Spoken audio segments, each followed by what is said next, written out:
There, I'll start the recording so we can review that later as well.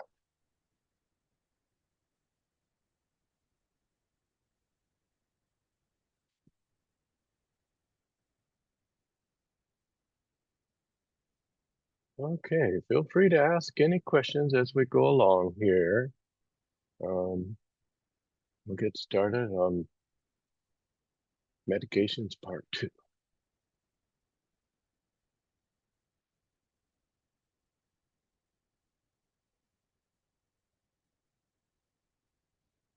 Our agenda for this module then is, what is a MAR? And we're going to fill it out step by step so you can, I'm sure a lot of you are very familiar with it. So this will be just a review, but maybe some of you are not. And so it'll be a good exposure for you to get ready how important this is to fill it out, do it accurately. We'll even have a little exercise for you to look at a MAR and see what transcription errors may have taken place. So that'll be one of our last things we do in this module. So at the end of this module, you'll be able to describe the process for completing a MAR and how to make corrections on it, and how to show how to add a new medication and explain how to document changes on a resident's medication routine. So what do you know? What is a MAR? Can anybody want to take an opportunity to describe what you think a MAR is?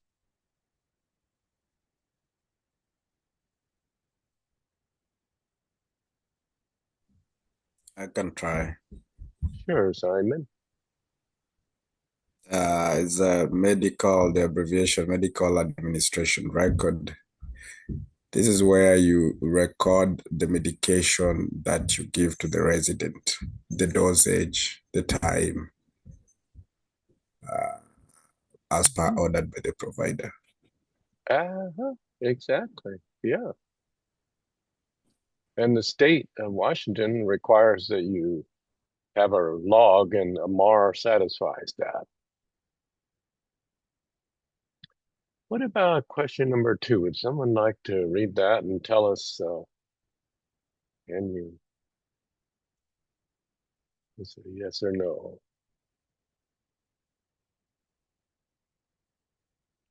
That's a no. Right, yeah. You're not allowed to erase anything or use whiteout. They want you to, if you to make a mistake, it's okay. You just want to be able to have a traceability of it.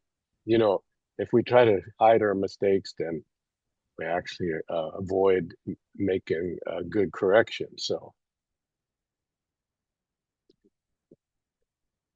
and number 3, who can complete a MAR?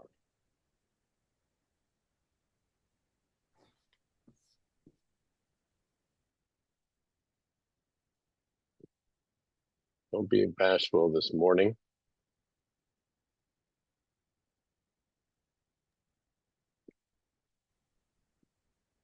Show me that you're alive and awake. Who can complete a MAR entry?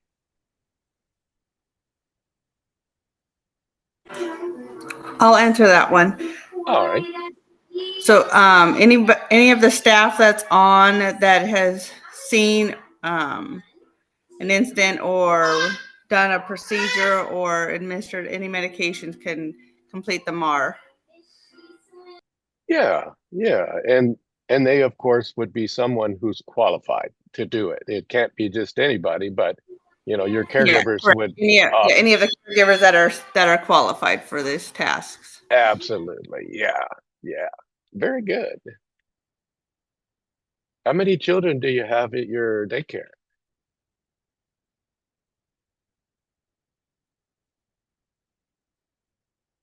That's okay. Larry, quick question. What qualifications do you need for the MAR? Okay. Yeah. So one of the first thing is you have to be at least a home care aide.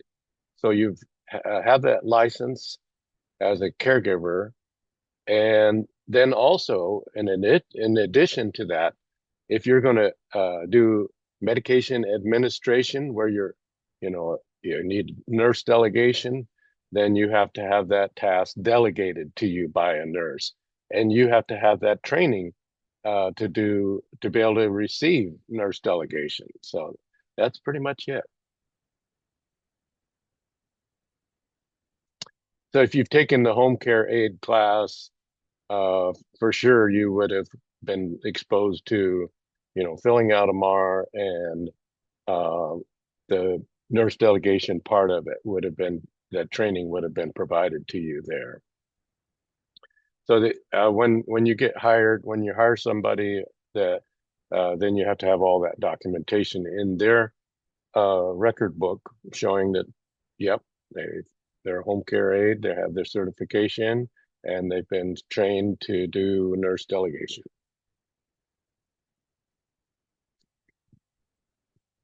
Or to receive nurse delegation, I should say.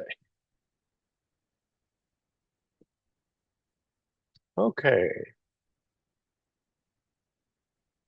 So the state is saying that medication administration is the record of prescriptions for your resident, the confidential working document to be used daily, the communication tool. That's very important. It really is, because one caregiver then can communicate to the other caregivers in your home what they've done, and so there's no miscommunication. That's a great tool to. There's a lot of things you have to document, and it says it's usually provided by the pharmacy. I don't know if that's true, but the pharmacy can provide it if you have lined yourself with a long-term care pharmacy. But otherwise, you can provide your own MAR and own format, just so long as it has all the elements on it. And today I'll introduce you to a very simple format. You don't have to use that. You can use a variety of formats, whatever you prefer. And this last bullet, just again, the MAR does satisfy a log as required by the Washington Administrative Code.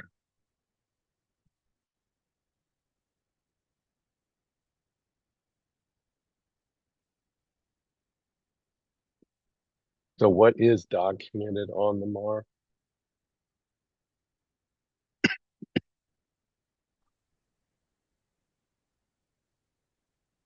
The medications prescribed, of course, the times and dates the medication is given, the initials of the person assisting with the medication, and the start and stop dates, and the resident information such as their name and date of birth. So there are rules about maintaining it. You want to verify that the pharmacy MAR with the physician's order.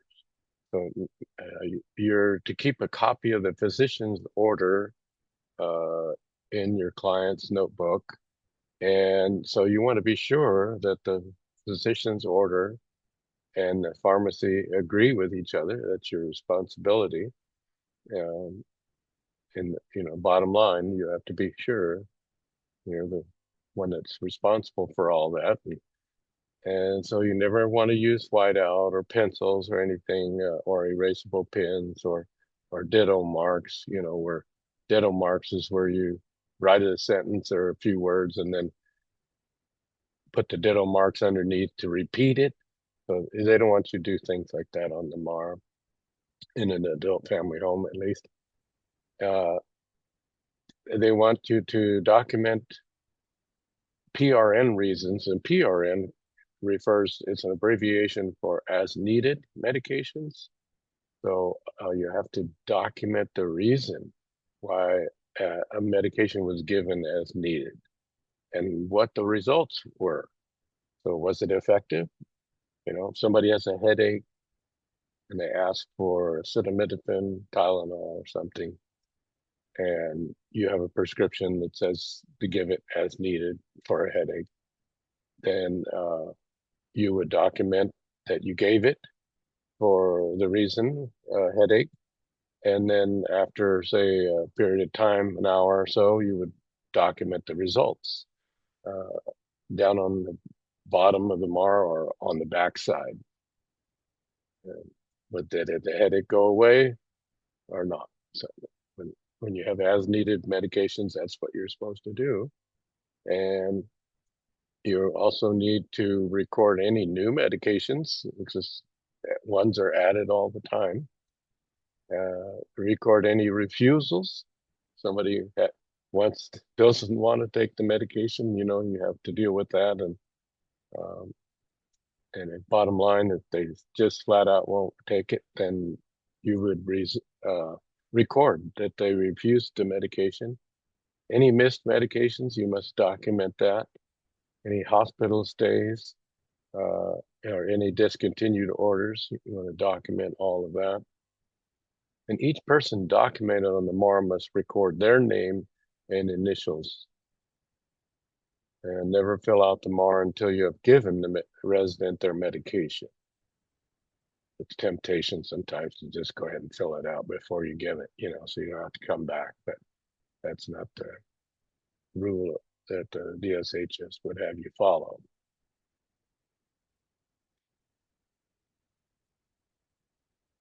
So key points about it is it isn't hard.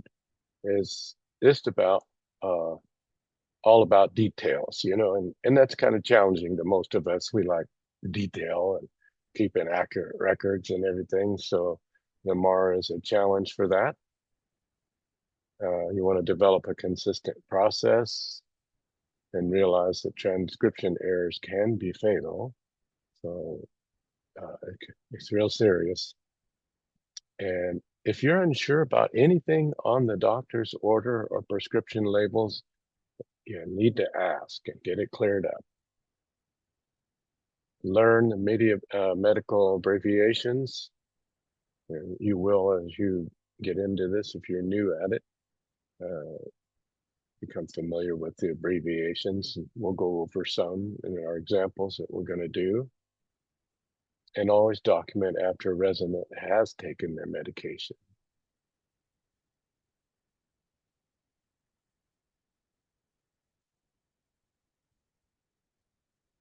This is just an example of what a pharmacy might provide as a MAR. You can see that you have a 1 month's worth, day 1 through 31, and you have the medication name and the amount and the instructions for giving it, and the start date and the time. Even a picture of the medication is really awesome to have. Helps give you confidence you're giving the right medication at a glance. At drugs.com, you can take a snapshot. If you're doing your own MAR, like I do mine on an Excel spreadsheet, I'll show it to you a little bit just as another option you can use.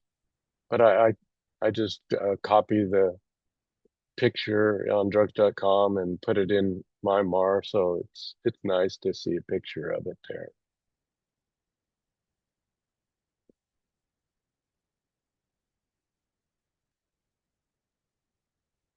Okay, I'm gonna flip over to the internet here and we'll do some exercises together.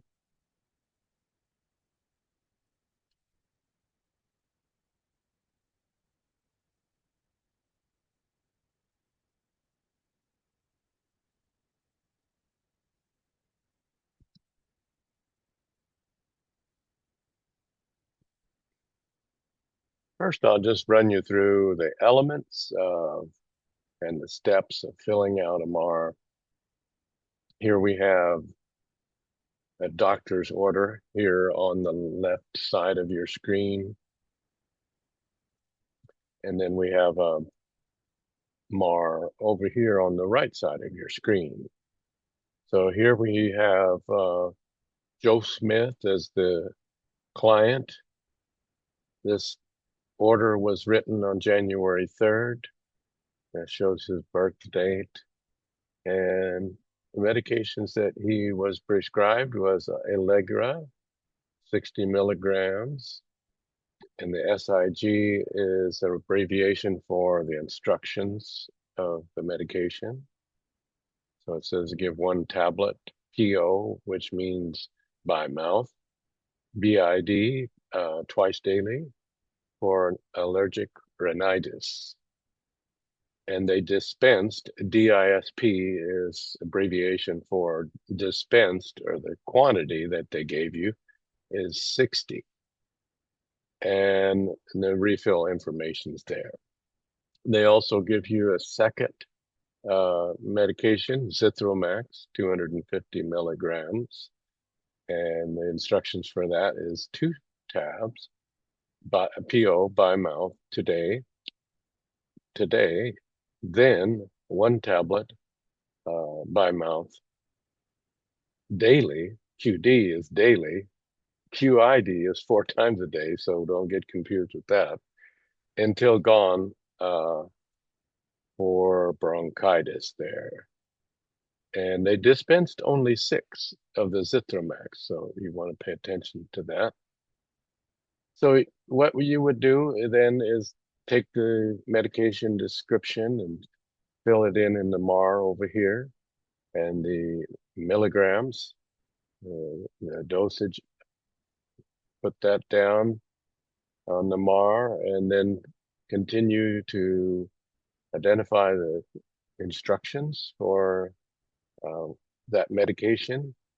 In this case, the Allegra, then you would interpret these abbreviations into plain English. So you don't use the abbreviations.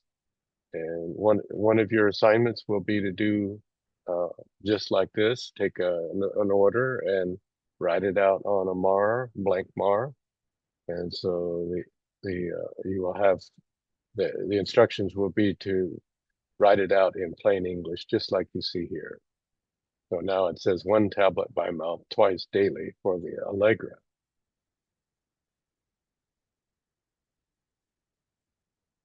And then you can address the start time. So we know that the medications was issued on January 3rd. So we would put the start day of the month. It's January 3rd. And we're giving it twice daily. So you could just split that, 12-hour apart. And that could be 7 or 8 a.m. or even 9 a.m. and then 12 hours from that.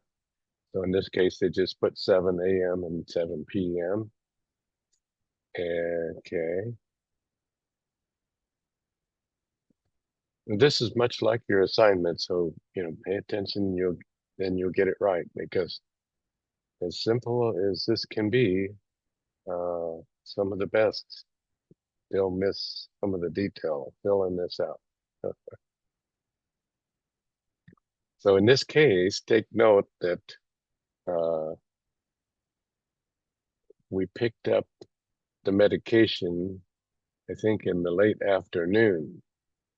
So it wouldn't be possible to pick up the medication or to start the medication that morning, because you didn't get the medication till the evening. So it's a good practice to put an X on the days and the boxes where you're not giving the medication. So in this case, we picked up the medication in the late afternoon of the January 3rd. So we know we're not going to give it on the 1st, the 2nd, or the morning of the 3rd, because we didn't pick it up until the afternoon. So that's a good practice. Then you would jump down to the next medication, the Zithromax. And this one is unique, and it's a good practice to split that up. When you have two sections of instructions here, because it tells you to do one thing today, then, and that word then will key you to there's another set of instructions. So from then on, then you do something different. So it's a good idea to then put the Zithromax down twice, uh, put down the dosage, the instructions for giving it in plain English, and then the second part of the instructions for Zithromax, because you're going to give it, the difference is you're giving 2 tabs by mouth at first on that first day. Then you're just going to give 1 tablet by mouth daily until it's gone for bronchitis. And you only have six tablets, so you're let's see how that looks. Well, you first put in, the first section of it, you were starting it on the 3rd, but the second part of the instructions, you're starting on the 4th.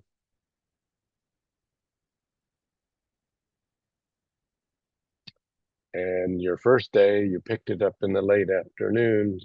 So you're going to give it at 3 p.m., not in the morning, but in the evening, because late afternoon, I'll say. And then start it the next day in the morning at 7 or whatever time you choose. And then, and notice you put the 4th there, starting the next day. And then for clarity, you can put your X's then on the days that you're not giving the medication. Zithromax, then you're giving it on the 3rd, but only at 3 p.m.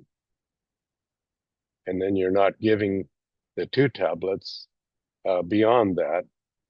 So that's why you would X out the remaining days and just leave the 3rd open. Whereas the second instructions, then you're not giving it on the 3rd, you're starting it on the 4th, so you would X out the 1st, 2nd, and 3rd.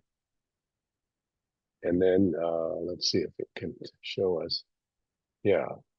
So let's see if the math works here. We've given 2. We only have 6 to start with. We've given 2 on the 3rd in the late afternoon. And then we should have 4 boxes open for a total of 6. So then that's why they X'd out the 8th, 9th, and 10th of the month, because they're not giving the medication then, only on those days. And that adds up to 6. So we're good.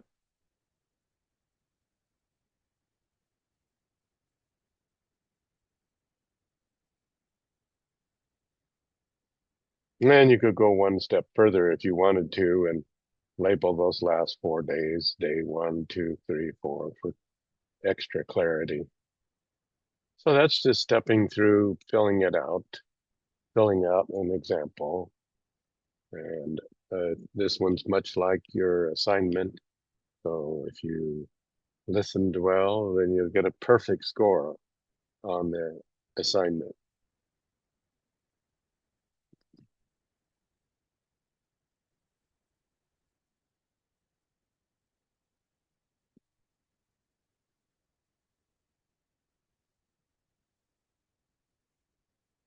Okay, in this case now we've got some situations here on the left to help us understand the MAR on the right. I hope you all can see that pretty well. Would someone like to read the first option there about Mrs. Burns? Tell us what you think the answer is by looking at the MAR here.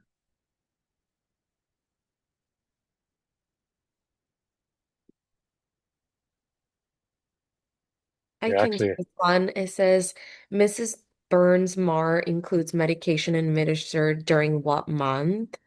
Um, looks okay. Which one are you? Oh, okay. so yeah, looking It down looks below. like February. No, down Um, below. Sorry, January. Is yeah, under LASIK or is it 20900. Oh, yeah, yeah, yeah. No, that's good. Yeah, because usually on the MAR somewhere, it's going to tell you what month it's charting for. So a lot of times it's down below in the notes. Are they usually handwritten Mars or are they electronic Mars too? Well, there's either one, we use an Excel spreadsheet, so it's kind of electronic, but we print it out and then we fill it out by hand, as we go, as we administer medications. Uh, there are Oh, systems that are electronic that you can. There's those options out there. okay. I guess Excel sheet's just fine. Oh yeah, yeah. I talked to oh uh, someone's been running adult family homes for many years, and they tried the electronic version, and it was too cumbersome. So might work in the hospitals, but not so well in a adult family home, according to his experience. Yeah, that's good to know because I've never done I've never done paper. I've worked at the hospital, so I've never done paper, but this doesn't Yeah, seem too bad. yeah, it's not. I mean, this example is like extreme. What I mean, residents can take a lot of medications and have a lot of different scenarios going on. This is probably extreme here, just to give you an exposure. And they have to initial in each box whoever gives it. Yeah, you just put your the initials of the caregiver, whatever caregiver is giving the medication should put their initials. Then, yeah, And I've given it. X means that it was not given that day. Then an X means that it's not required to be given that day. Um, it, it it depends on your system, how you interpret things could mean There's different no things. like a way for inspection. Like if they read this, like how do they know whether it was missed or it's not required? Yeah, yeah. So your notes on there, and there's a place for notes, usually down below or on the back side of the MAR to clarify anything, so that would be your opportunity to make sure there's no misunderstandings about what's done.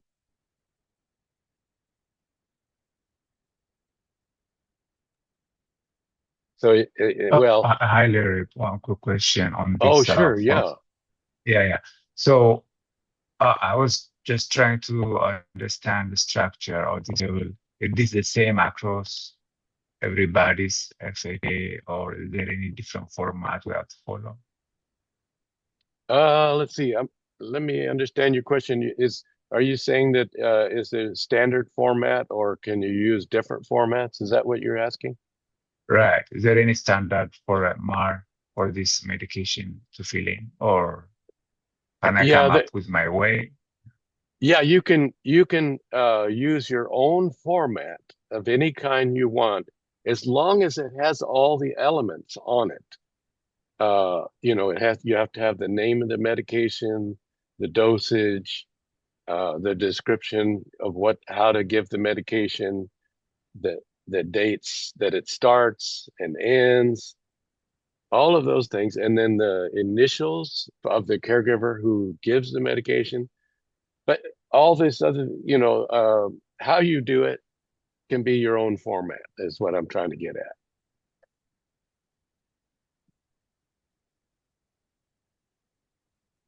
So as we go through this, I think it might make more sense to you guys. I can understand your question, that is there a standard way of filling this out?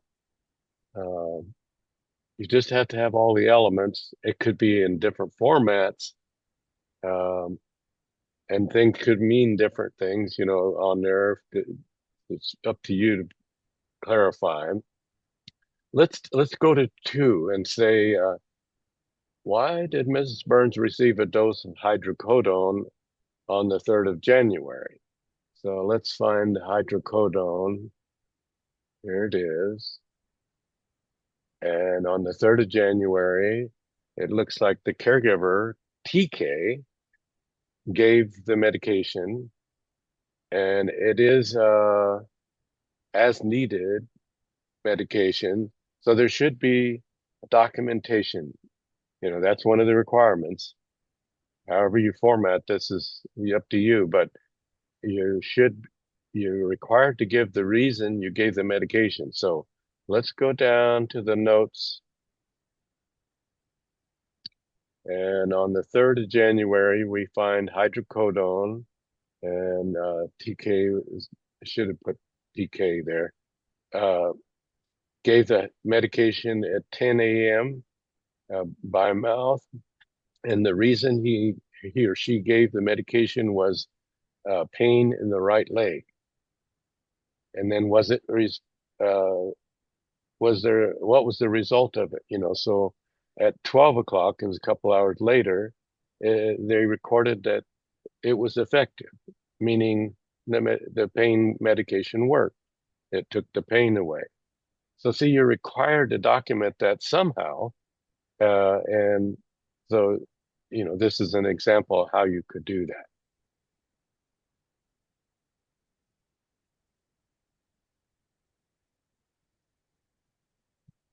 Okay, and number 3. Anybody want to try that one?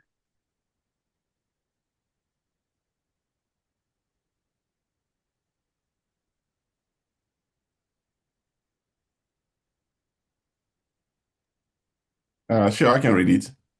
All right. Well, yeah. Says, why didn't Mrs. Burns receive 3 doses of amoxicillin, Uh-huh. amoxicillin on the 22nd of January? Okay, so here's the amoxicillin. And then why didn't she receive medication on the 22nd of January?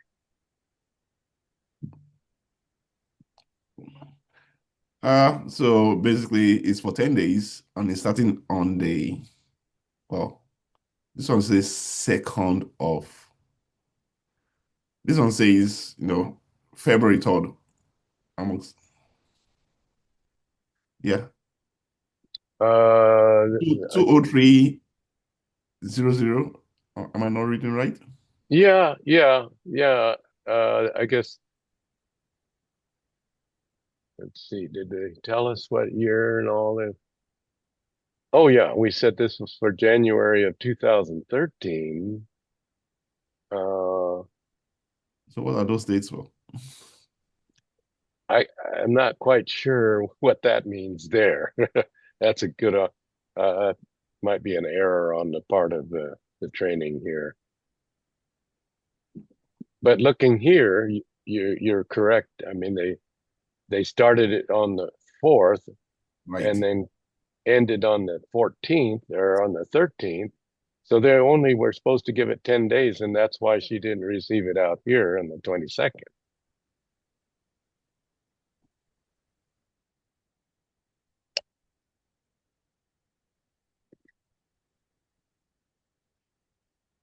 Okay, let's try another one. Would somebody like to try number 4?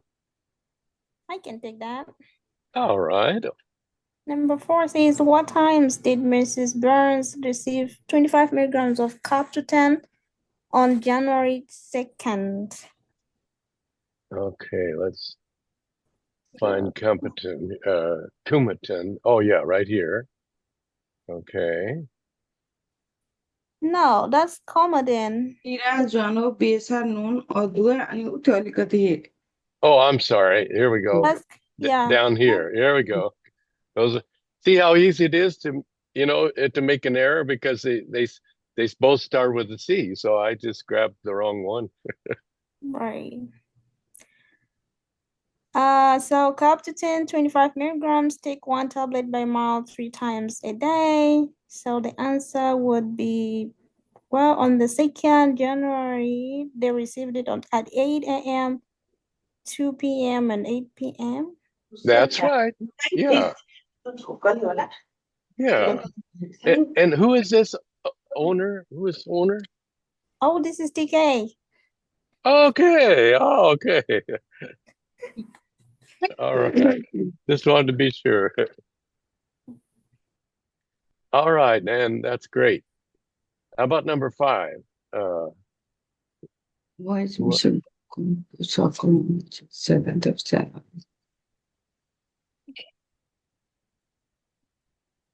why was that circled? Well, now I think you guys that are nurses, isn't that pretty standard? When you circle something, that means there's an explanation down below.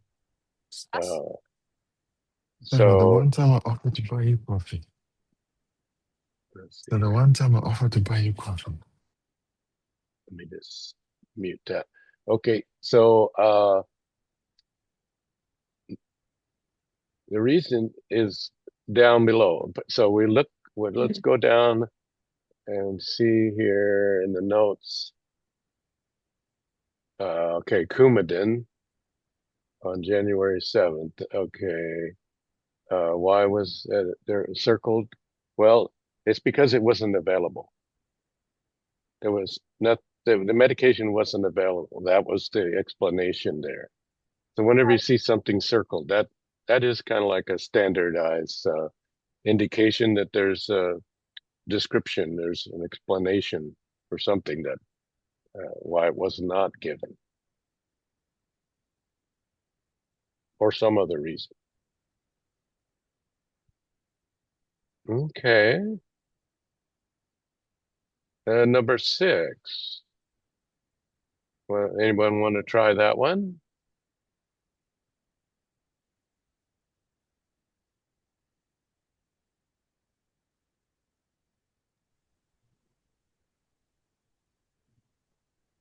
Where was Number Mrs. six. Number 6 is where was Mrs. Burns' nitro door pouch placed on January 10th? So nitro on January 10th. Oh my god. Site. Where was Miss Wilson? Where भनेपछि त कहाँ चाहिँ लगाएको हेर म औषधिमा किन जान्छु प्याज Whoops. लगाएर Let's see now. Can you see that okay? Let's see. If we go to the 10th, where was it placed?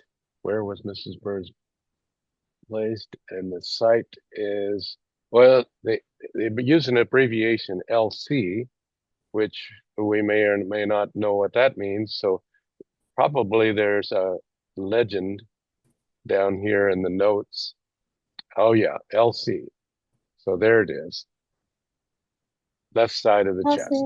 Oh, Yeah. left side of the chest. Yeah, yeah.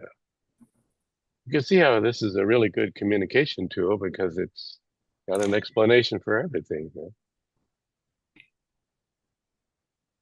But then on the same, there is like, why do you put the documentation of the person that you've given it? Where do you initial it? That would indicate then that it has been given. So somebody, whatever caregiver has given the medication to the client, they're the ones that's responsible to come put their initials after they've given the medication. So does that make sense? Yeah, I think it does. Okay. So you have documentation here and a communication tool also that shows who has given the medication and when. All right, number 7 says, what time does Mrs. Burns have her nitro patch removed? Okay, let's see here. Here's the nitro door patch. And there's this little section that's labeled remove at 8 p.m. So there you have it. It gets removed at 8 p.m. So the caregiver would have to know that and then remove it and then come put their initials that it's been done. If it hadn't been done, you know, none of these initials would be here, of course. Who is Mrs. Burns' physician? Well, that's right here down in the information. Dr. Moses. And then number 9, it is 11 p.m. on January 9th. Mrs. Burns has asked for something for pain. Can Mrs. Burns receive something for pain? Let's see. What does she take? Hydrocodone. Yeah, hydrocodone is what she would take for pain. So it's let's see, I lost it now. Oh yeah, 11. It's 11 p.m. on January 9th. Can she take something for pain? Yes, she can. Hydrocodone as needed. Okay, I okay. don't think she can take. All right, yeah. Because well, let's see now. The caregiver CJ has given something on the 9th. Let's given some hydrocodone. Let's see what time. We would go down to the notes on January 9th, and CJ gave it at 10 p.m. For pain in right leg, yeah. Yeah, yeah. So we come back up and we look at the instructions. Every 4 hours. Aha, yes, every 4 hours. So can she receive the medication she was requesting? No. That's correct, because you can only give it every 4 hours. Yeah. Yeah. There's a lot of detail to follow in a MR, and that's why it's so important to pay attention to the detail of it. Okay, let's see. Number 10, does Mrs. Burns have allergies? Let's see. It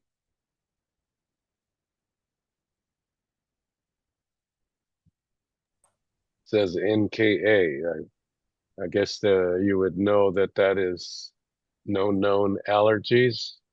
But if you're a new caregiver, you might not have any idea what that means, but I don't know if it's defined down here.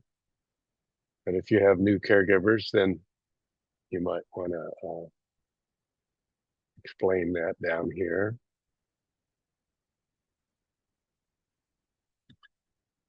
And number 11, how much Lasix did Mrs. Burns receive at 4 p.m. on January 18th? Okay, let's find Lasix. Here it is.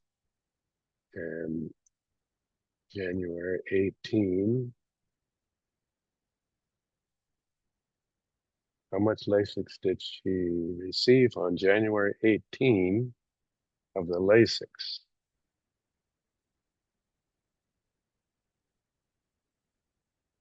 At 4 p.m. 40. Yeah, 40 milligrams, 1 tablet. Right, yeah, yeah. So yeah, at 4 o'clock, then she received the 40 milligrams. But for the day, she got 2 times, so that be 80 milligrams. Yeah. Okay. Let's try a few more here. Number 12, it says it's 8 a.m. and time for Mrs. Burns to receive her Lanoxin. Where's Lanoxin? Here it is. Okay. What must you do prior to administering the Lanoxin? You check the pulse. Right, right. And then if it's less than 60, then what do you do? You don't give it. Right, right.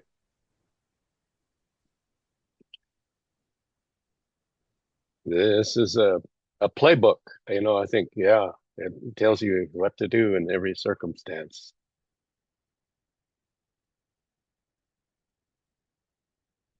What is her diagnosis? And that should be down here in the information block.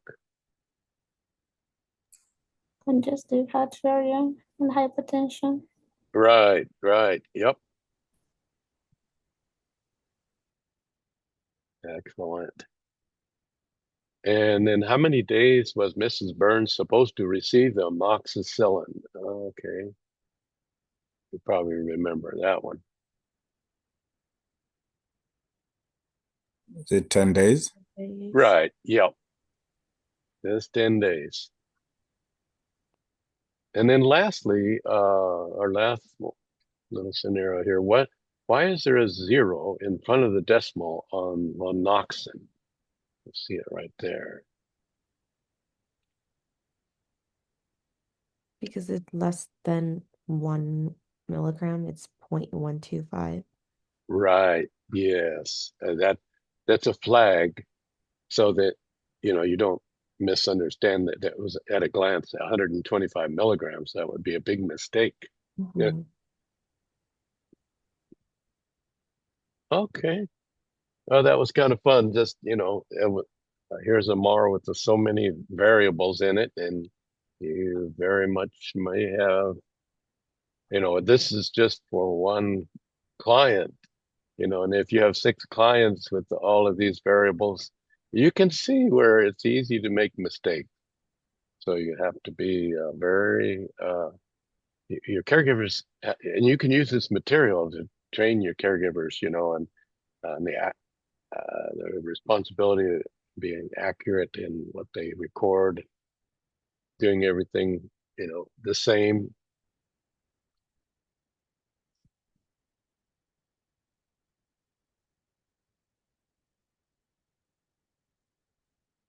Okay, well, let's see here. We'll come back and do a transcription error exercise.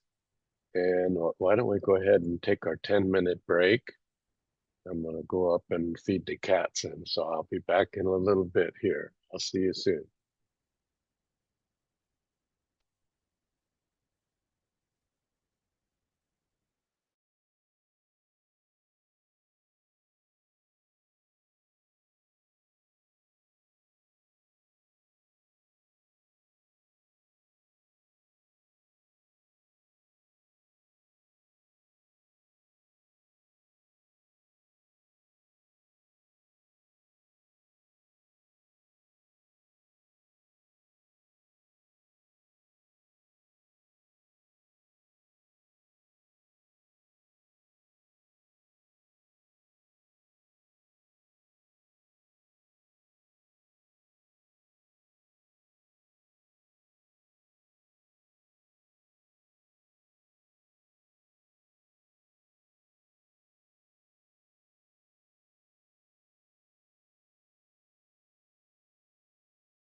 Okay, thank you for your patience.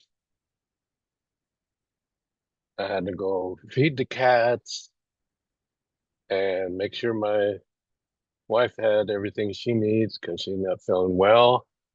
And then I went and gave medication to a client. I gave 100 milligrams of sertraline for schizophrenia. It's not as needed. And I marked it in the MAR after I gave the medication, just exactly like I'm teaching here.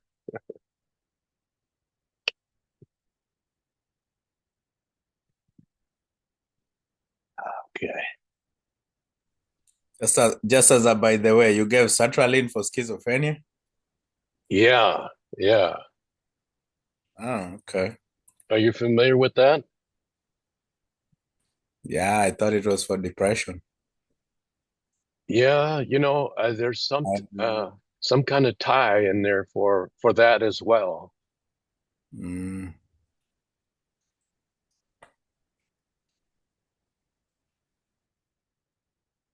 Yeah, he has I don't know that I don't know all of the depths of it, but what they call undifferentiated schizophrenia. And there's depression involved in it. There's bipolar involved in it as well.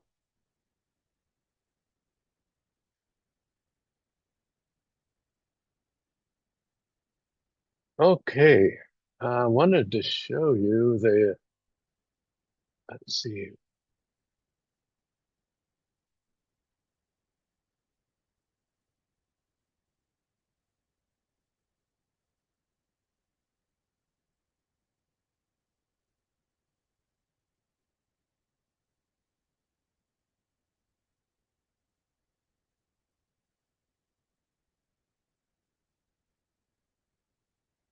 wanted to show you the other type of MAR that I use, and I put a copy out there actually for you guys. I think it's on Canvas. Let me see.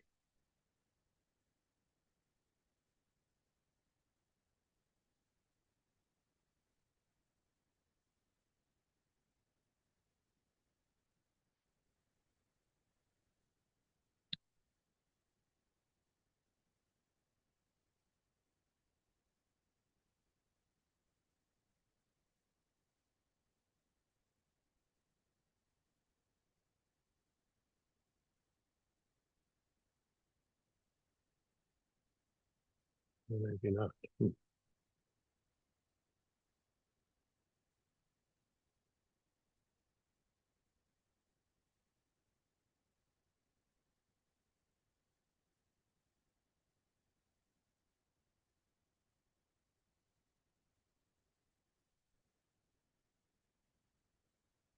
Maybe I put it on the resources. Let's see. I'll have to find that later. Okay.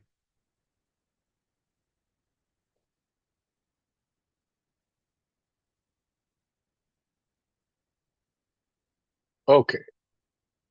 So what we have here is a circumstance where the client named Mary Hunter, it tells all about her situation, and she was giving this medication, Depakote, and what the instructions on how to give it and so forth. And then the MAR is over here on the right side. It's already filled out, but there's some errors in it. So I thought I'd do is just break you guys up into maybe a couple of groups, and you can discuss what errors you find and then report back. So let me break you out into a couple of meeting rooms here, and you can discuss what errors you think that are there.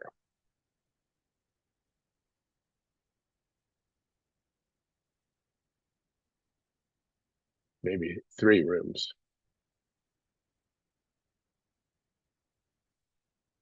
Okay, here we go.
Okay, good to see you back.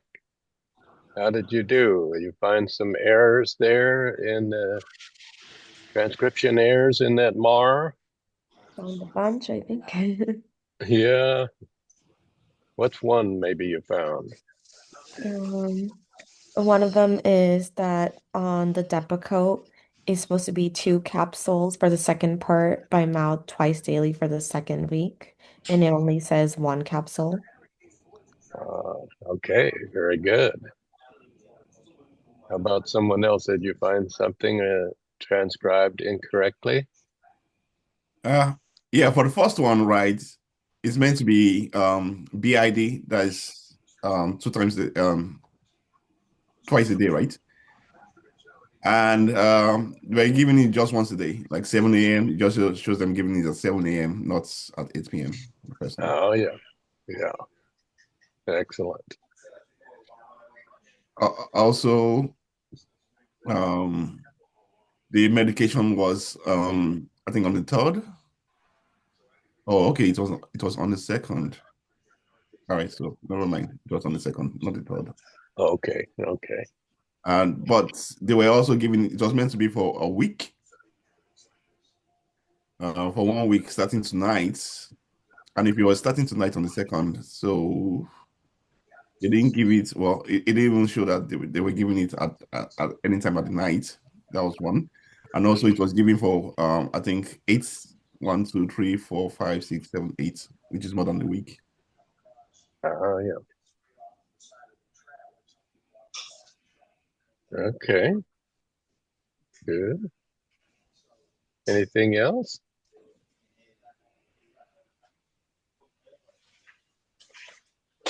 For the 6th on the Tegatral, we don't know what happened. There's no initial. So Aha, it was given, not given. So that serves as an error. And then we have both Depakotes, we don't have any start date. Oh, yeah. Very good. And then one more error would be a diagnosis. We don't know what diagnosis this is because there's nothing that has been, there's no diagnosis as to why we're giving all this medication. Yeah, yeah. That's an important part that's missing. Yep. Very good. Well, I think you guys found at least 5 errors there, no problem.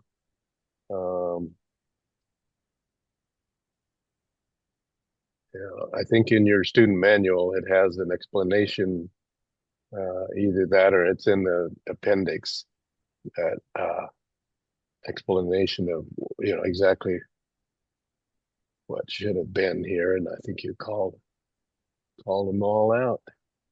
Oh, the date of birth was incorrect. Yeah.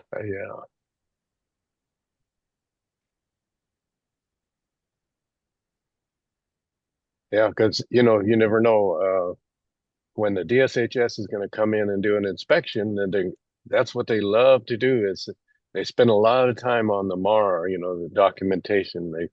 They get the doctor's orders out, and then they look at your MAR, and then they go through it with a fine-tooth comb, see what errors they can find. So beware of that.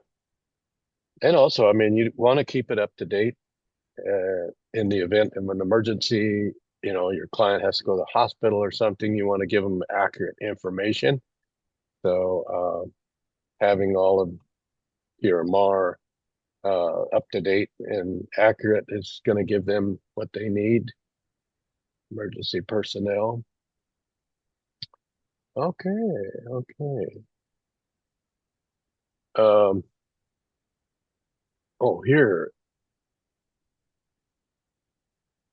This is what I wanted to show you. This is the Excel format that I use, and I like it. I don't use a pharmacy, so I just use it. I print it out it's all electronic, but then I manually just record my initials in here, or my wife records her initials when we give the medication. And Simon, yeah, regarding that sertraline, that actually didn't have to do directly with schizophrenia. You were correct. That was a good catch. What we do give for schizophrenia is Zyprexa. Correct. Yeah, I'm glad you look out. You're sharp.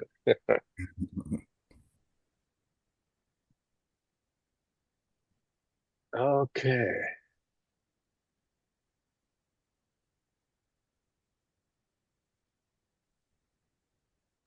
Would you separate the medications that are as needed versus as the ones that you would administrate, like that need to be administered daily in your MR? I do. Okay. Yeah, I think that's a good practice to keep. I keep them down below because it's not something you're going to use maybe that often. So I keep the ones at the top that are regular each day. Yeah, I think that's a good organization. So I hope all of you understand that, you can use your own format. You can organize this you can do it electronically, or you can do it manually on a piece of paper, however you want to do it. You just have to have all the elements that the DSHS wants an adult family home to have. The name of the medication and dosage, and the instructions are written out, and all of the other things, and that you're recording the medication after whoever the caregiver is giving the medication records their initial after what they've done it. And so as long as you're doing that, you can use any kind of format. What did you do when you make a mistake and you don't want to erase or put a whiteout? Right. So then that's a good question. As I recall, then you don't want to do any of those things, so you just put an X through it and then make an explanation of what happened down below. Whatever the circumstance was, and document it down below. You could circle it even, and then that's an indication that there's some explanation down below that needs to be looked at. Thank you. Mm-hmm. It has made us want to build walls around our hearts, but we bring it to you knowing that you are the healer of broken hearts. We choose to forgive, Lord. Okay, now let's see where we're at on the slides. We went through all of those demonstrations. And there's a ton more of these activities in your student manual and answers in the appendix, which is module 14. If you want to practice, you can do so.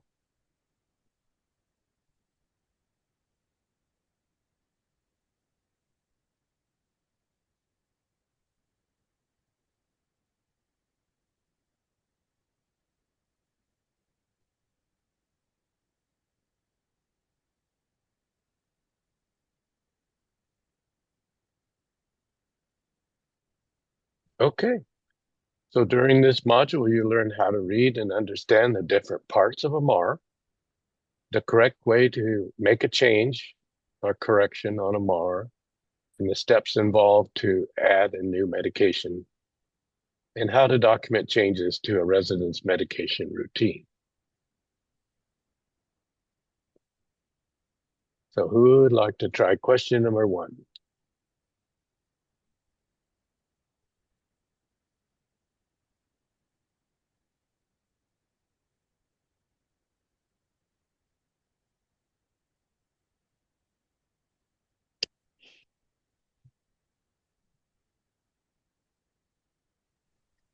Seems like it's correct.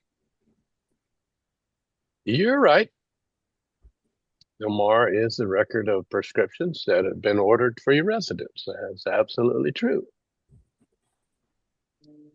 And number 2, if you would like to read that and tell us whether you think it's true or false. I can go next. All right, Riwas. So ditto marks can be used to save time when filling out the same medication. That's false. You cannot cut corners. Right. Very good. And number 3. I can go. All right, Oy. Transcribing is copying the physician's order onto the MRO. That's true. It is. Yep. It certainly is. Okay, so now I get to give you your 8th assignment.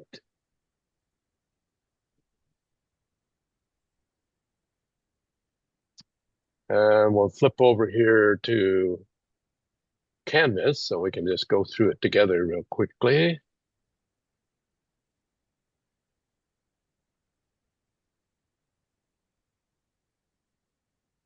Yeah, here it is, assignment number 8. So you have this situation very similar to what we practiced. You have the doctor's order here, and then you're given a blank MAR to fill out.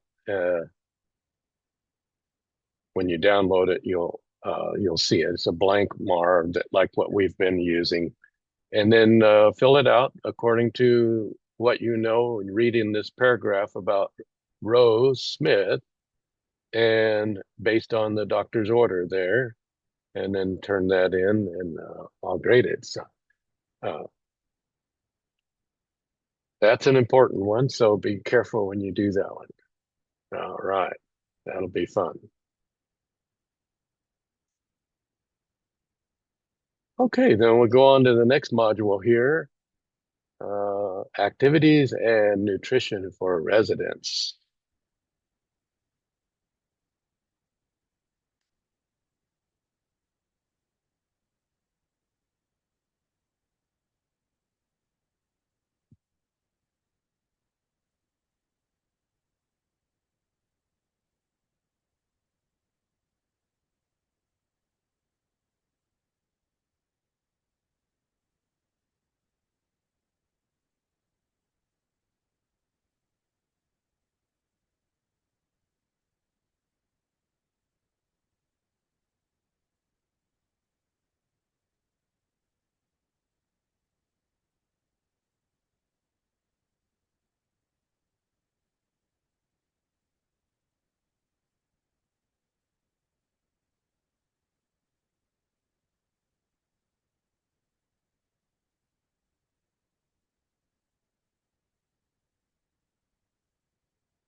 All right, so nutrition and activities play a vital role in your residents' well-being. You must provide each resident with a nourishing, appetizing, and well-balanced diet that meets their daily nutritional and special dietary needs.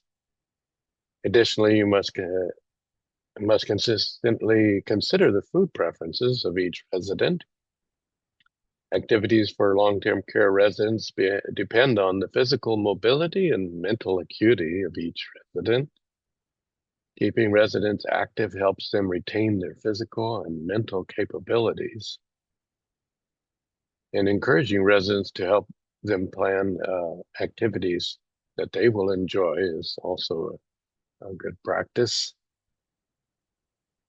So our agenda in this module, a short module here, is to talk about nutrition, hydration, aspiration, take a look at food pyramids and the valuable information that they can provide, reading a food label, talk about food safety a little bit, and then social and recreational activities. At the end of this module, you'll be able to discuss how to develop menus with the input from your residents, learn about food safety, explain the signs and dangers of hydration, share different activities that are based on residents' desire and abilities.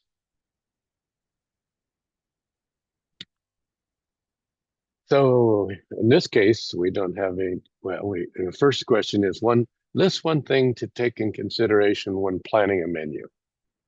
What would you say? What is one thing you can take in consideration when planning a menu? Allergies. Oh, yes, indeed. Yes. What's another? Cultural food preferences. Oh, definitely. Yeah. Yeah. That's probably the one that DSHS would want you to say always, preferences. What is their preferences? Do they get a choice? How about the second one here, true or false?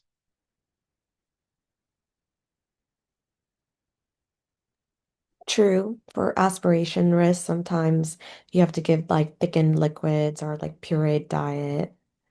Absolutely, yes. And name an activity for a resident that has dementia. What activity might be not a good activity to do with a person with dementia?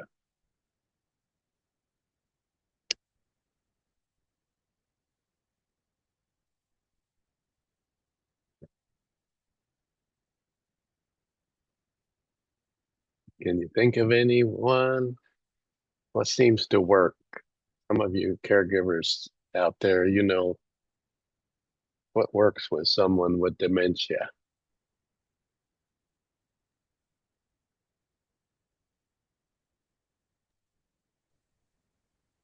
For for older women with dementia, we sometimes give them um, baby dolls, and they're enjoying carrying the dolls. They think they're babies, and that keeps them calm. Oh yeah, I'm glad you mentioned that because I had a client whose daughter would bring in dolls, and it was amazing. She would cuddle that thing, and it brought great joy to her. I would say like reminiscence therapy, anything that involves looking at old photos or listening to their favorite music or trying to Ah, think about like their older times when they did their favorite activity, played sport or whatever. Just have them talk or ask them questions that they might remember from the past, or like to go in, sometimes people with dementia like they remember certain aspects very well, you know, because it's so inherent, or was so inherent in their day-to-day lives before. So I guess we could do the reminiscence part. yeah, that's a great idea because I think it is typical that they remember things years ago, but not 5 minutes ago or something like that. So uh, yeah, and the music part of it is another one that I've experienced where uh, I'm thinking that it's the same woman that did with the dolls. She would her family would let me know what kind of music she liked. And so she liked Johnny Cash, and things like that. And as soon as I put that music on, then she starts singing with it. And before that, she'd just sit there and not say a word, and with no expression at all. And that music would just bring out, some joy in her past. It was really nice.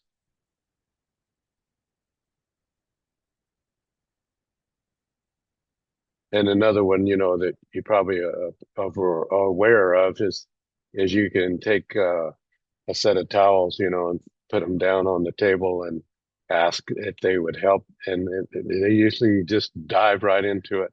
It's something that they're familiar with, folding those towels.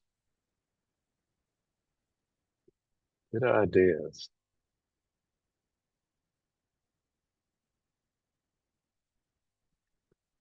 So you do need to complete an initial assessment of the nutrition needs of each resident. And you are responsible for monitoring their nutrition intake and adapt as needed.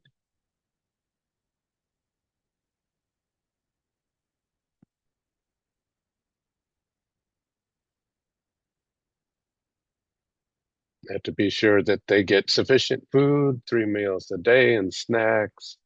Meal planning is part of it, and physician approval of modified diets and concentrates and supplements.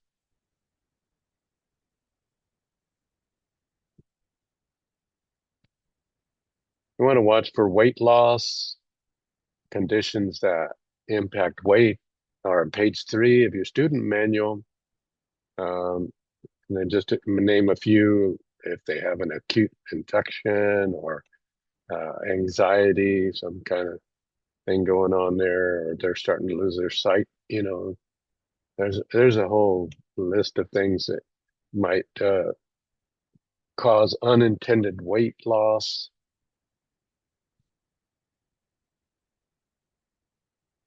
Might be a requirement to get a speech or swallow evaluation if they're having trouble with that.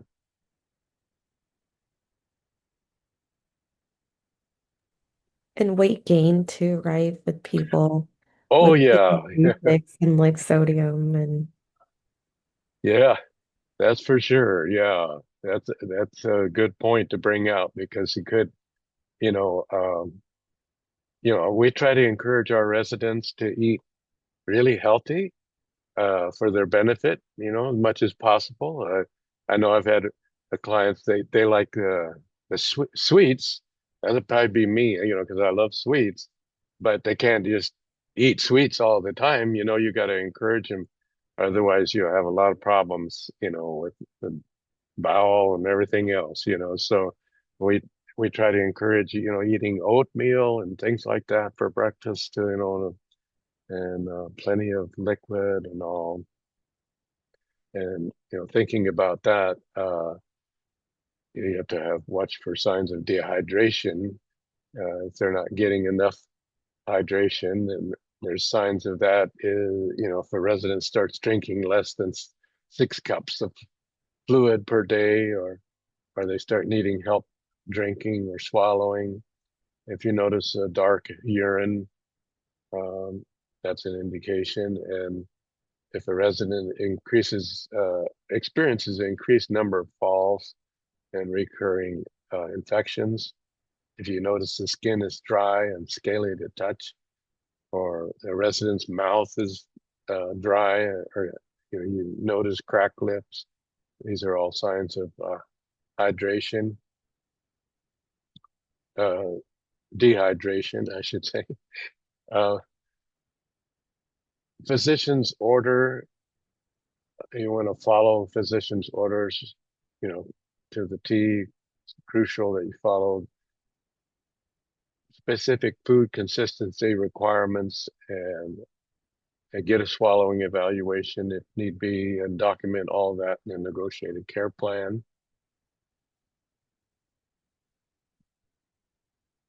We had a resident with that problem. I might have mentioned, the one that had the paralyzing on the right side of the body. It also affected their swallowing on the right side. And so having a swallowing evaluation, and what do they call that? Barium swallow test and all can really help, because it helped that resident, and with some therapy and all things that they could do and things that we could watch out for to help avoid swallowing issues.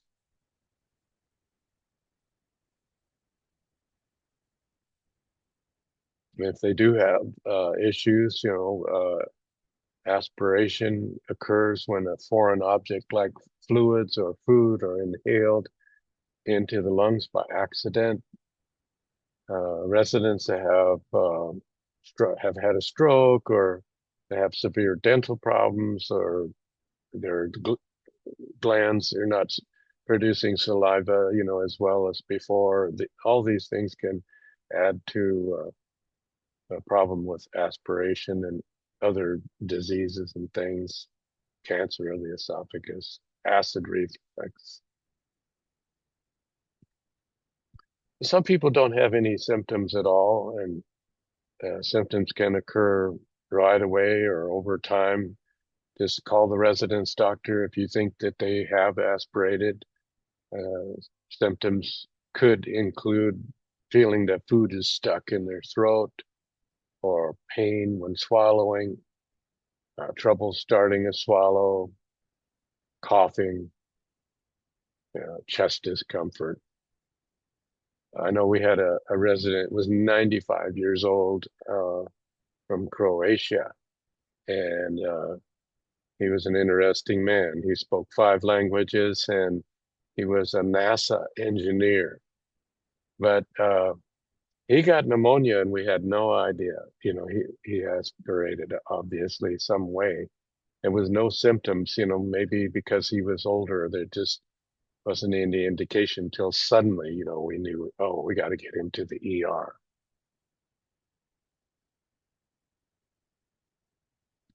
If a fever starts within 30 minutes after somebody has eating, then, that could be an indication that they have aspirated.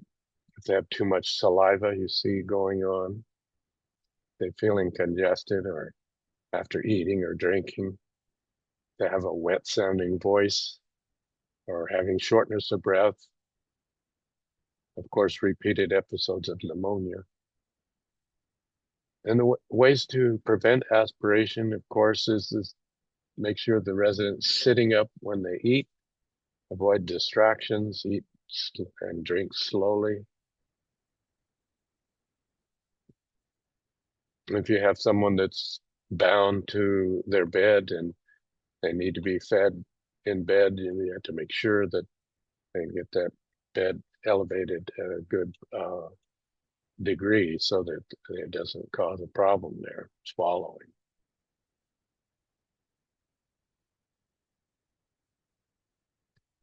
And here we have the healthy eating pyramid, and a picture of a plate of food with a variety of colors.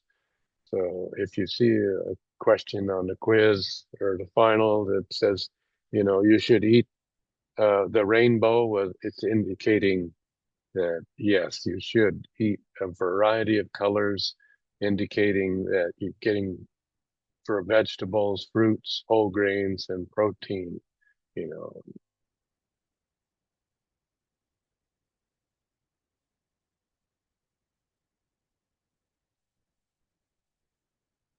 All right, well, let's see here. The food labels you're probably familiar with, but they're so valuable.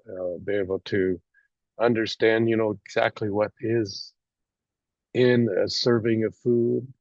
My wife and I, we zero in on the carbs always, because at our age and everything, we need to reduce the carbs. And the wife has diabetes, so we have to be careful with that. And if we manage the carbs, then we help both of our health quite a bit. So you can do the same for your residents, monitor amount of sugar intake, other vitamins and things that they would need in a serving.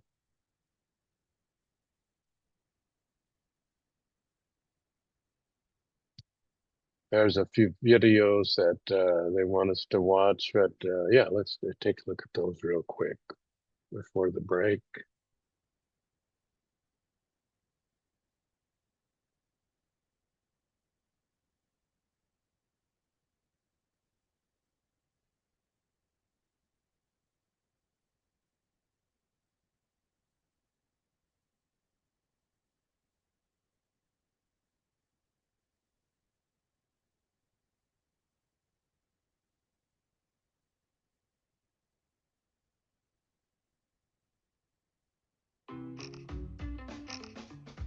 New label, new posts.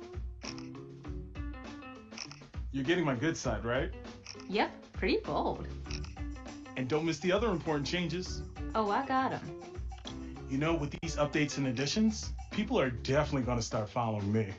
Hashtag New Nutrition Facts Label. See what's new and what's been updated. The New Nutrition Facts Label. See what's in it for you at fda.gov/New Nutrition Facts Label.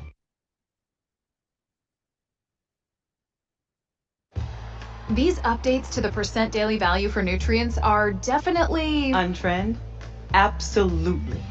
The percent daily value shows how much a nutrient in a serving of food contributes to a total daily diet. So the percent daily value can show me if a food is high or low in nutrients? Yep.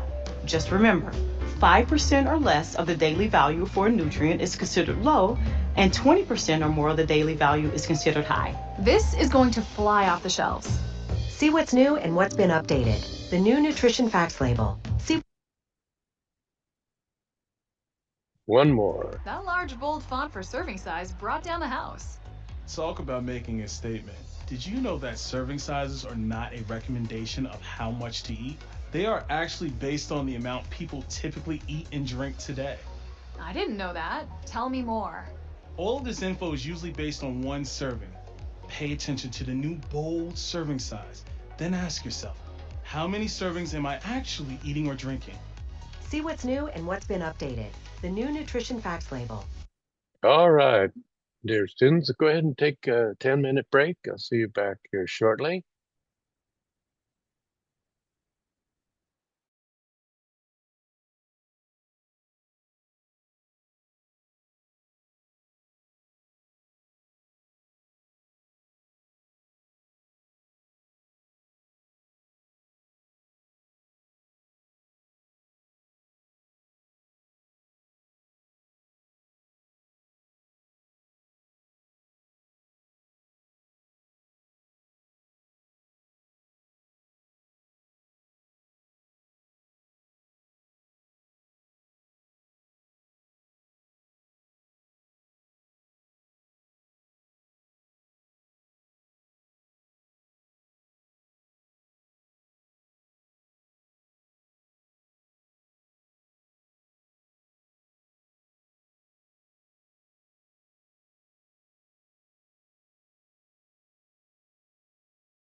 kiangalia ni kadogo.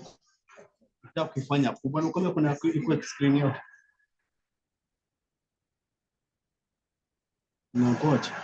Ngoja klasi picha. Nataka kutoa video kama sauti.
Okay, well, there's an activity to develop a couple dinner plans that I think you guys would probably do just fine to skip that one.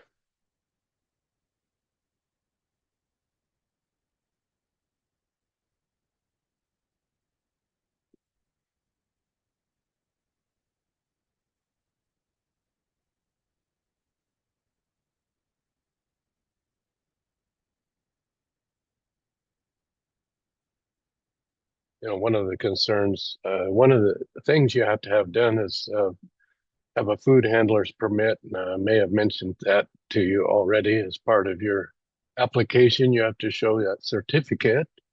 And on the Canvas homepage resource links, there is a website reference there that will enable you to get your food handler's permit.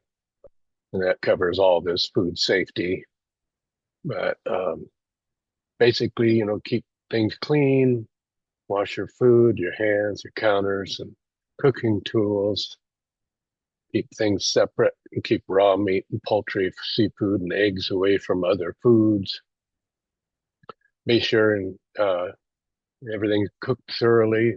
Nowadays, we have these meat thermometers that are so convenient to tell us right away when our burgers are done, and steaks exactly the temperature we want.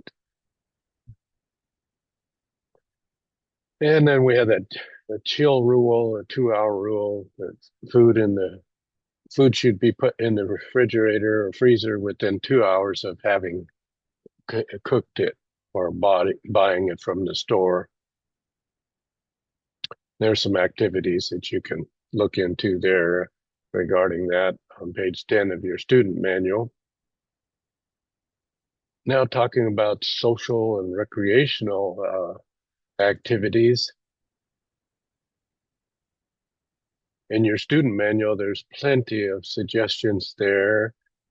Page 10, 11, there's activities that you can use to, based on the physical ability and ambulatory limited mobility of the clients you serve.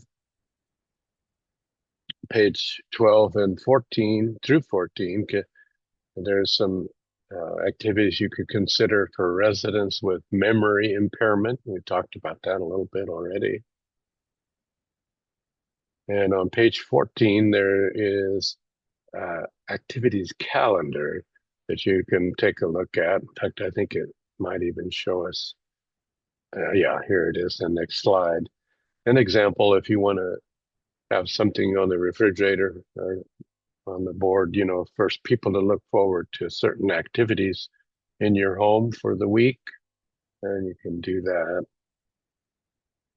and get their involvement in it, you know, things they like to do.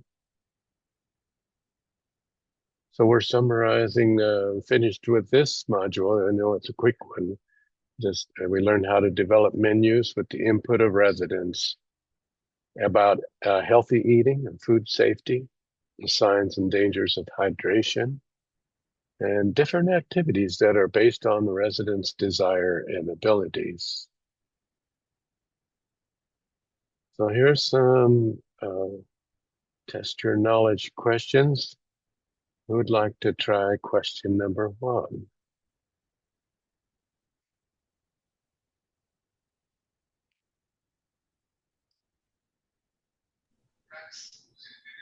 I think that's true. Absolutely, yes, indeed it is.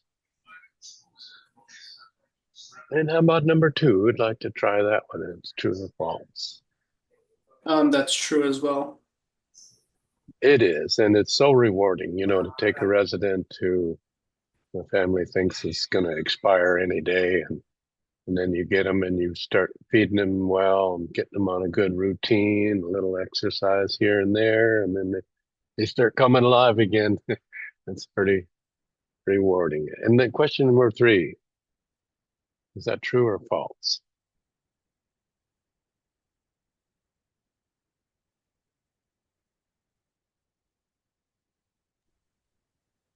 Residents should eat the rainbow. That is very true.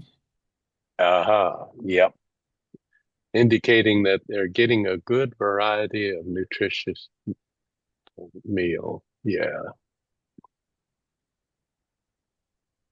Okay. Let's get into the last module for the day today.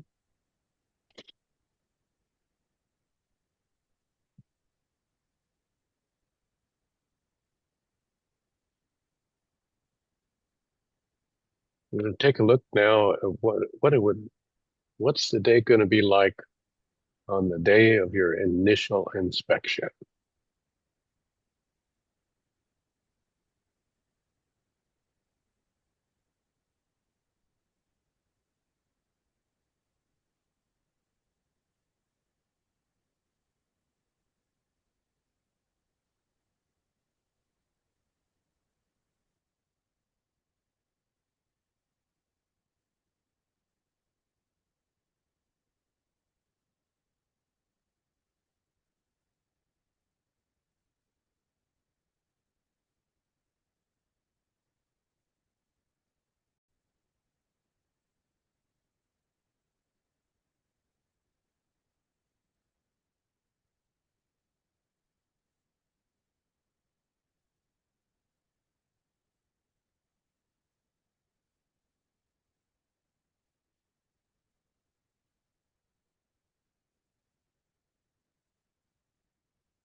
Okay, so this module covers the department's initial adult family home licensing inspection process.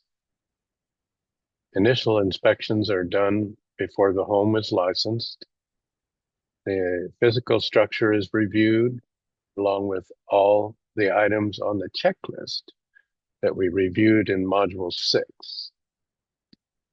setting up your home. RCS regulates adult family homes and conducts inspections every 9 to 18 months. And RCS will also do inspections if they receive complaints or if problems are identified that require an on-site validation of corrections. And just remember, you have 12 months from the date your application has been submitted to become licensed. So our agenda then in this module, we'll talk about the licensing process. And before the initial inspection occurs, what is the inspector doing in preparation for that? And then the entrance conference, which is when they get there, they enter into your premises and begin the inspection.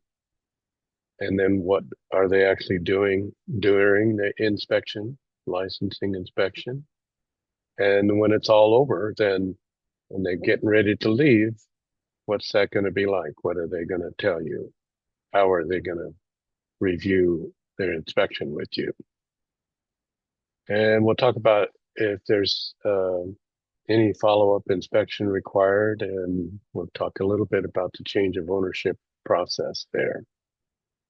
So you'll, at the end of this module, be able to report important timeframes for licensing, explain what to expect during your inspection, and describe the CHOW process. So we get to test your knowledge again. We'd like to try question number 1.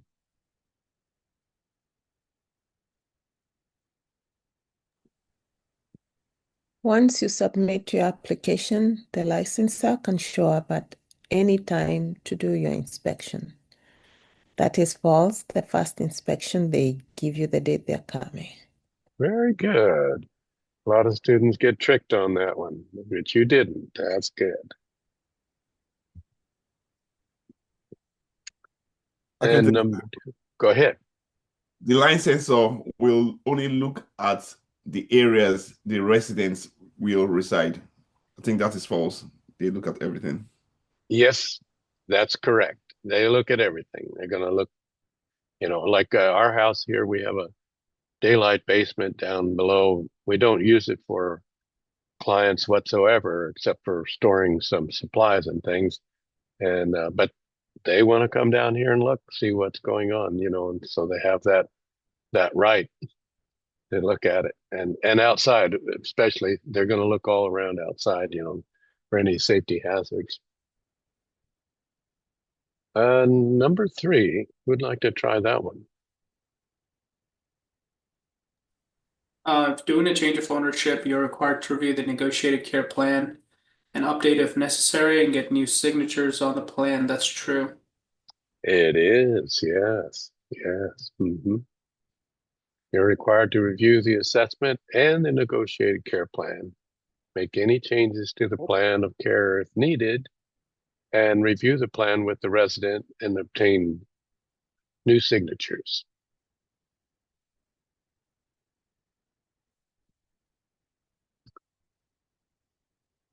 So before the inspection occurs, then, here it is, the inspector's in the office, and the business analysis and applications unit, they review and ensure the applicant's application is approved before they notify RCS that they can move forward with their inspection.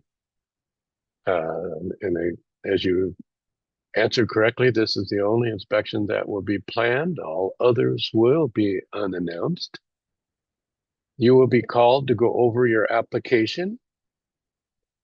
So you'll get a phone call from RCS to go over your application, and then make sure you schedule a time for the inspection after you're ready. Do you know you're ready? There is on the Canvas link page there, resource link, there's an optional video that you can watch on this process as well. It was created directly from DSHS. So it might come at you in a little different flavor, might be able to glean something different than from this training.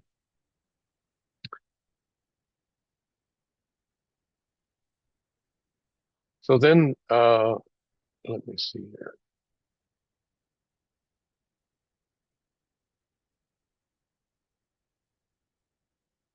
So the entrance conference is when they arrive, and you want to be then prepared to identify who's currently living in the home and who will have unsupervised access to residents.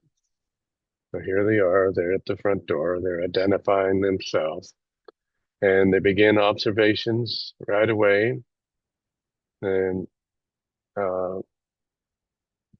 you want to be able to provide some basic things when they ask for it. If you have pets in the home, they're going to want to take a look and make sure you have rabies vaccination for any pets. And they'll ask you about firearms in the home, if there are any. Ask you what types of residents are anticipated that you're going to care for, and any specialty designations you have. For example, if you're going to take care of dementia, mental health, or developmental disabilities, specialties. And then they're going to, when they do come, they're going to explain the inspection process to you, show you some paperwork that they're going to use. And actually, it's like a 55-page document that they use as a checklist for themselves. And I have that on the Canvas homepage resource links, so you can kind of look at that if you want to, as well as your own checklist to get ready.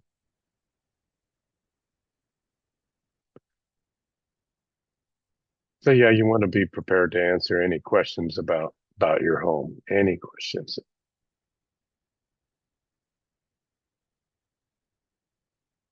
And those questions could be, how before a resident moves in, how will you determine you can meet their needs? And obviously, you would say the assessment is the basis for whether you can determine to meet their needs or not. And your specialty, your training, you have to weigh all of that against the assessment.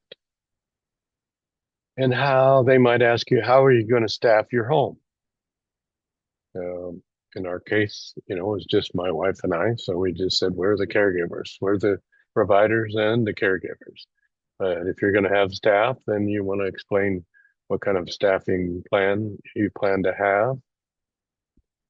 And they want to know, what ways will you assist your residents to feel like it's their home? These are all questions you can find in this student manual to help you prepare, so you don't get caught off guard. But I had a question. What about like when the resident manager or the RN is like going on vacation? What do you do if you're not there? Well, if they ask you that, you want to be prepared and say, well, someone's going to be in the home that is able to know how to do everything. Could be a resident manager that you hire, or someone that just is qualified.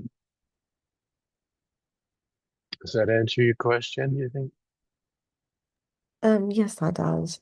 But I mean, do you hire someone like if you're the one like in charge of the nursing assistants and you're out of town, then do you have to have someone in place that is locally there, or can you just be available over the phone? Are there any laws or regulations for that? No, I think, well, that's a good question. But if you're just going to be gone, like on a short trip, that's vacation or business or whatever, as long as you have somebody in the home there that can make needed decisions, You don't have to hire somebody, you know, specifically. No. Okay, that answers it. Thank you. Oh, good. Oh. So the inspection, they're going to ask you, what ways will you help residents maintain their independence? Just things to keep in mind. How would you answer that? You know, by giving them choices, making them feel valued, and you know, giving them their own privacy and everything when they want it. How will you plan meals? And obviously, they want you to say, by getting your clients involved in the meal planning, you know, to know what their preferences are. How will you honor resident rights and protect their privacy? How will you respond to residents' concerns? And how will you determine what activities to offer in your home? It's all about residents' preferences, and you give way to that, then that's what they want to hear.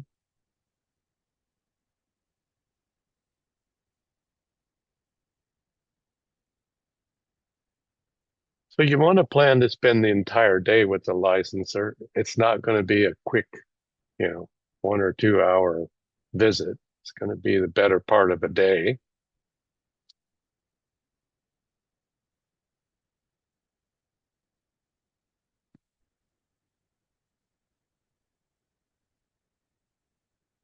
So you should have all your policies, records, and compliance documents, and everything available when the licensor arrives. And you do not want to have to look for anything, you know, items on the list, because you know they're coming, you know what they're going to want to look at. So just have it all laid out and organized and ready to go. Have a computer ready and a printer if you have anything that you think is going to be electronic that they want to look at and may request to be printed out if you don't have it printed out already. And the inspector may ask for your policies, and that's what you're working on in this class. You know, all these assignments are leading up to satisfying the policies being in place. And you should be able to, you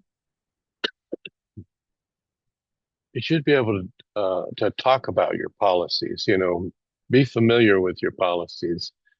So you can just read it right, you know, talk about it openly.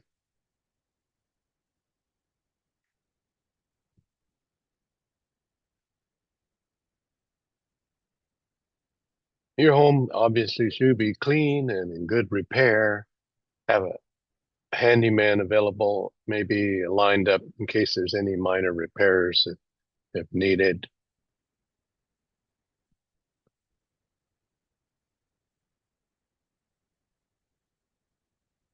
After all, they do the inspection, then they're going to sit down with you, and hopefully, you know, they'll be shaking your hand and congratulating you that you passed the license inspection, and then you'll get a license in the mail within a couple of days, emailed to you actually in a couple of days. If you didn't meet the license requirement, then, you know, they'll review what deficiencies there were, and you'll receive a certified letter of the deficiencies that need to be corrected, and then a plan for follow-up inspection.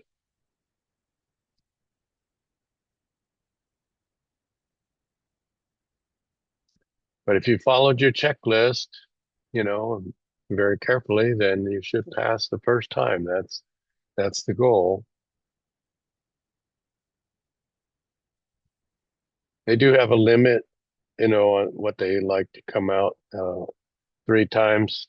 They come out 3 times, then something's going on, that's not getting resolved. They may refer you to a committee, but they do have the right then, after 3 failed inspections, you may not get another chance.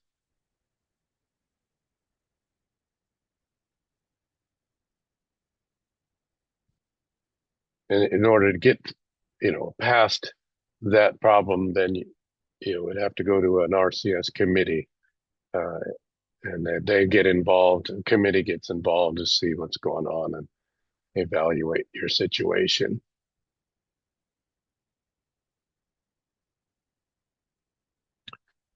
And if it's a change of ownership, then that occurs when an adult family home that's currently licensed transfers business operations and management responsibility to another qualified party. So a change of ownership can occur for many reasons. The provider may be selling their home, changing their business structure, or adding or removing someone from their license.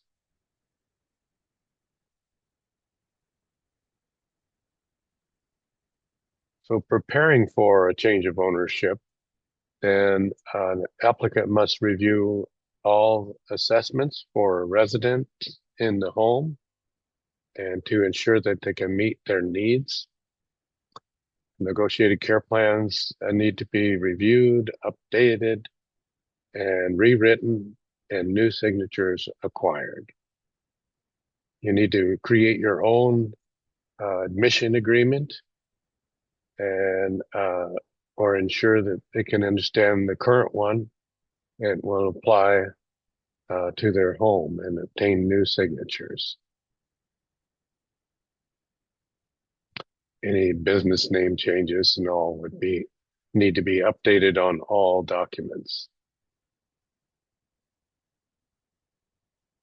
Now, there may not be an initial inspection because if you're doing a change of ownership, but there may be others depending on each individual situation. And there's a bunch of ifs. If it's an annual review then RCS will try to maintain the same schedule. A full inspection must be completed within 30 days if a home is under a plan of correction. Page 7 of your student manual, I think, will go into more detail if you're involved in the change of ownership and there's some issues that need to be resolved. It's not going to go as smoothly. But otherwise, you don't need an initial inspection as a rule, so it can go more quickly.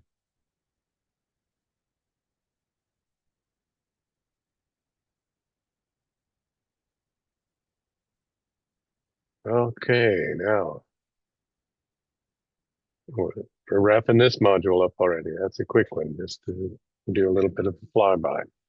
We learned about the important timeframes for licensing and what to expect during your inspection and about a child process, a little bit about that.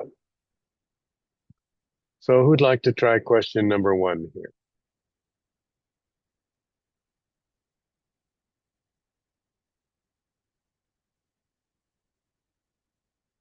I can go. All right, yeah. All right.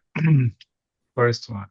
You have 12 members after you submit your application to obtain your license. That's true. That is correct. And number 2? A license inspection goes quickly. You should be done within an hour. False, it can take up to a good part of your day. Yeah. It's going to take a while. Very good. And number 3, who would like to try that one?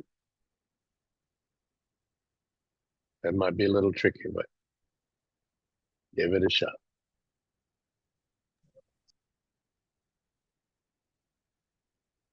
I can try it. All right, Edwin. You can copy other adult family home policies and use them as your own. You don't need to know what is in them so long as you have them. I think you need to know what's in the policies because the policies It's, do vary from home to home. yeah, that's correct. It's you could copy somebody else's policies, you know, but you have to make them your own. You can't just think, oh yeah, you know, as long as you have it. It needs to be your own. Need to know what's in there. And this class helps you with your policies in many ways. It's providing you with good policies, and all you have to do is just polish it up and make it your own and without much change. All right. Well, today went pretty quick. I just wanted to say I sure appreciate you guys letting me be off on Monday because I really would have had a struggle. So I appreciated that sick day I got and it all worked out. So now you can reinforce your learning by taking the quiz number 2, and you can do that anytime today is fine. And so you could go ahead and log off of Zoom and you're done for today, and I would see you on Friday. But I'm going to stay on for a little bit in case you have any questions. I'll be here to answer. Thank you so much. Have a good day. Thank you. Thank you, Larry. Stay well. Thank you.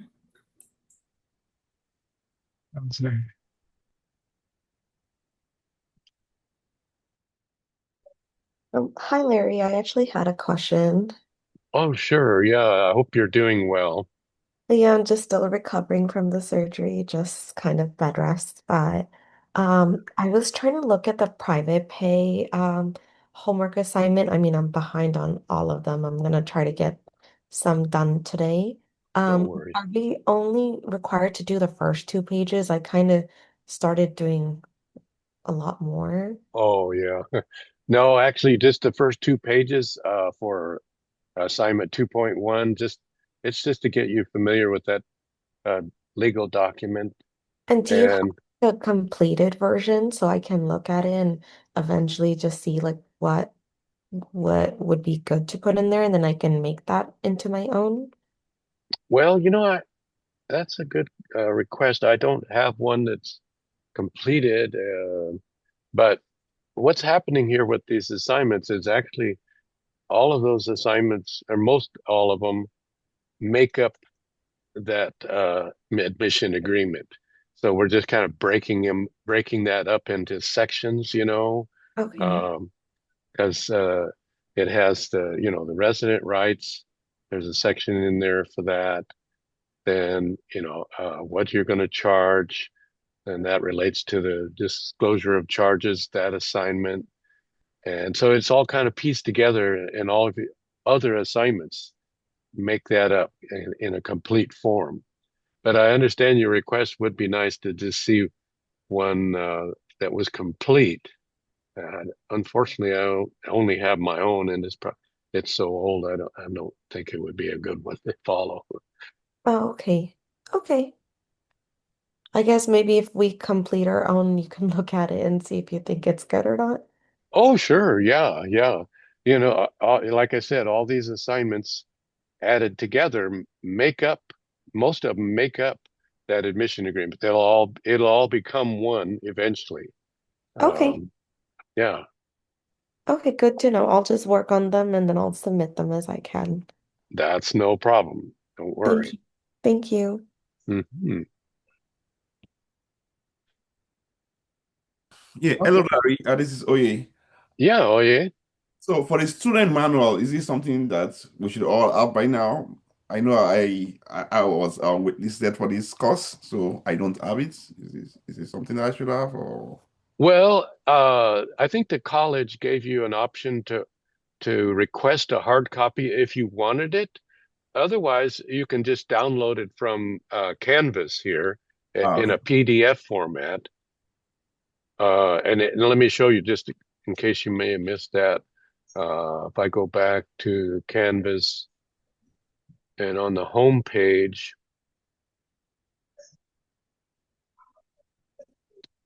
you have these resource links here. If you click on view, then all of these links come up, all kinds of different resources that would be valuable to you. But number 55 is the student manuals. If you click on that, it downloads all the student manuals in a PDF format. Well, it's in a what they call a zip file, and then you have to extract all those to your hard drive. All right, got it. Okay. Thank you. Oh, sure. Larry, I had a question. Certainly. On the assignment on disclosure of services. You gave me a comment saying I submitted 2.3 instead of 2.4, and I didn't quite understand that. Oh, okay. Let me see here, Edwin.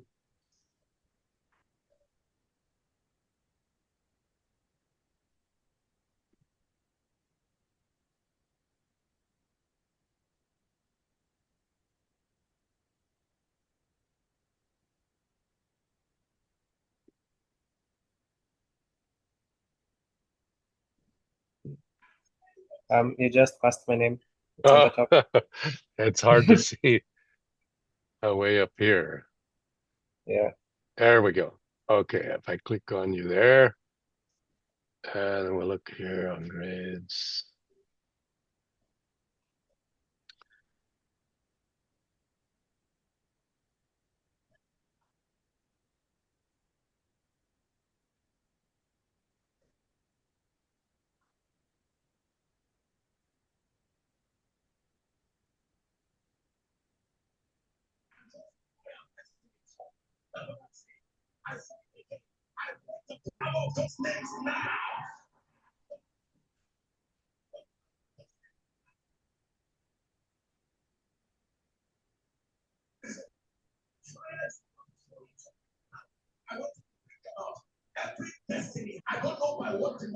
Oh yeah, you see what you submitted was the disclosure of charges.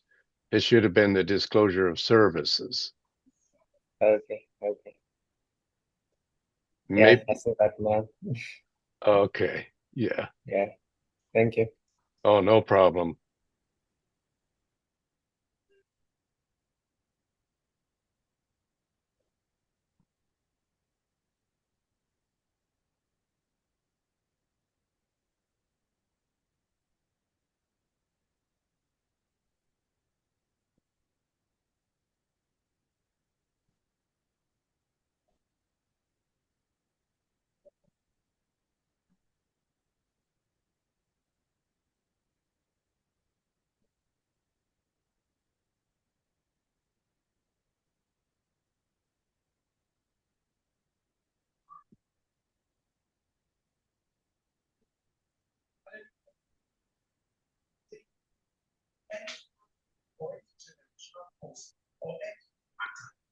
That makes people to be suicidal in the name of Jesus Christ.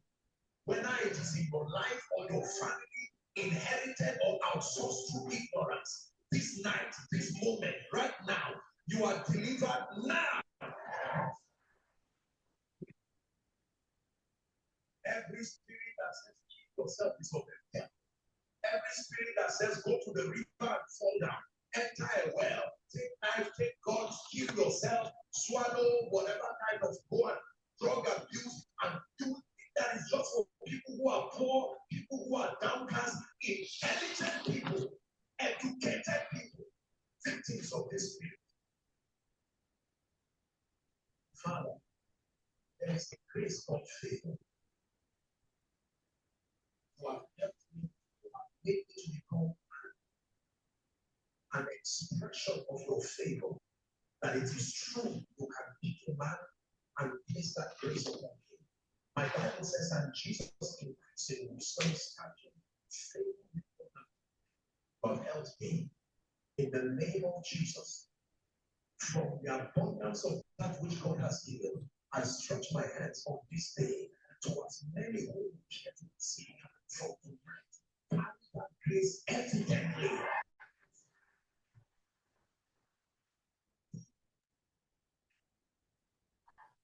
Barry, thank you very much. Oh, thank you. How do you pronounce your name exactly? Teresia or Teresia? Teresia. Teresia. Yeah. Okay, okay. May the love of God and the fellowship of the Holy Spirit be with us all now and forever. Oh, amen, sister. Oh, that's beautiful. Amen. I could not talk on Monday. I had no voice. That's why I did not talk anything. Oh, well, you know, Yeah. yeah, Monday I wasn't even here. I had you guys watch a video because I was sick. I couldn't I had cough. I had my eyes were running, my nose was running. Yeah. But praise God that it didn't last very long, you know, just a few days and I'm starting to feel really good again. So That's good. That's good. I'm glad that you are also sounds like Yeah. very good. Yep. You're just trying. Yeah. Well, Yeah. drink lots of liquids, get lots of rest. That's what the doctor will say, huh? Yeah, that's what he told us. Yeah. Yep. Okay, bye-bye for now. Blessings to you, and I'll see you on Friday morning. Hallelujah. Thank you. Thank you.